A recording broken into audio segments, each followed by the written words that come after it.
And if we look at breathing first, generally when we get stressed, we breathe faster, we breathe often through the mouth, we pant a little bit, we breathe from the upper chest, our breathing becomes more noticeable. In other words, we breathe more, our breathing becomes more intense.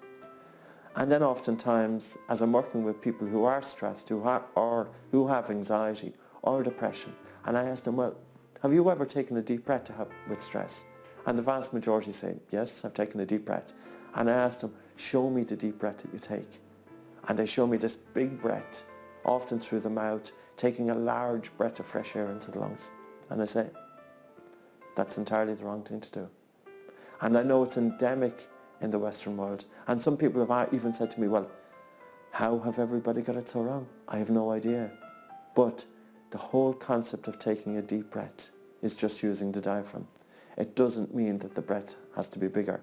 Because, as I said earlier, when we get stressed, our breathing gets faster, it becomes more noticeable, it becomes more intense, it becomes erratic, irregular.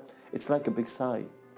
And then if you take a deep breath to try and relax, all you're doing is intensifying your already stressed breathing. You're making your breathing faster. You're taking a bigger breath of fresh air into the lungs. If we look at the survival of human beings, we can survive without food for weeks. We can survive without water for days. But we can survive without air just for a few minutes.